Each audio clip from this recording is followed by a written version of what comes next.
Anthropologists were trying to define what the first human would be like. And they set a value for brain size that was outside the range of any known ape. And they settled on a figure of about 600 to 700 cubic centimeters. It was not the skull of an antelope, but of an ape-like creature. And it seemed to have an unusually large brain. The question was, did it cross the magical cerebral Rubicon, 600 cubic centimeters? Back in America, they began to analyze Lucy. She was classified as an Australopithecine, an ape-like creature, and was dated at about 3.2 million years old, just older than 1470. But then, as they slowly put the bones together, there came proof that she really was a human ancestor.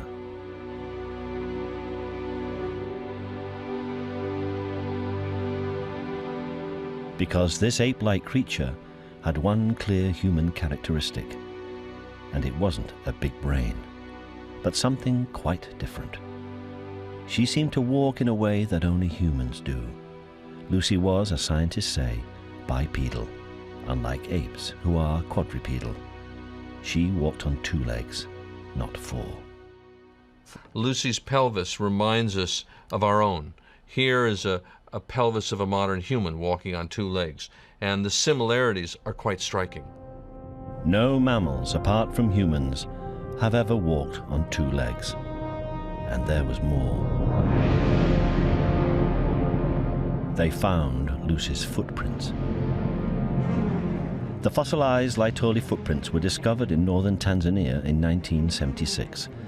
They are 3.6 million years old, almost the same age as Lucy, and were just the same size as her feet.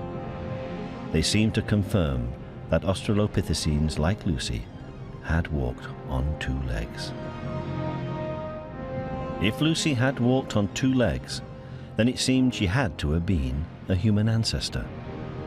And that's when the trouble started, because Lucy's brain was just too small.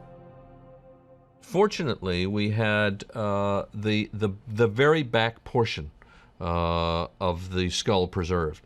And you can tell from the curvature and the size of a brain that would have fitted in there that it was about the size of an American softball, which means about a third to a fourth the size of a modern human brain. So this was a creature with an ape-sized brain, very different from our own. Two-legged Lucy was just over 3 million years old, but Big Brain 1470 was more than 1 million years younger, less than 2 million years old. The Leakeys had blundered. The difference was such that 1470 could be descended from Lucy, and that meant the fossil of an ape-like creature with the first key human characteristic was not the big-brained 1470, but the 2-legged, small-brained Lucy. The big brain theory was now officially in the bin. Instead, hard though it was to believe, it was now clear that the first key human evolutionary development that had set human beings on their unique evolutionary path was that we had walked on 2 legs. But then it all became clear to anthropologists. Stage 1 was that by standing up, our front legs became hands. When our ancestors stood up, they could begin to use their hands to carry things, to make and use stone tools, to manipulate things, to use them in ways that the quadrupeds don't.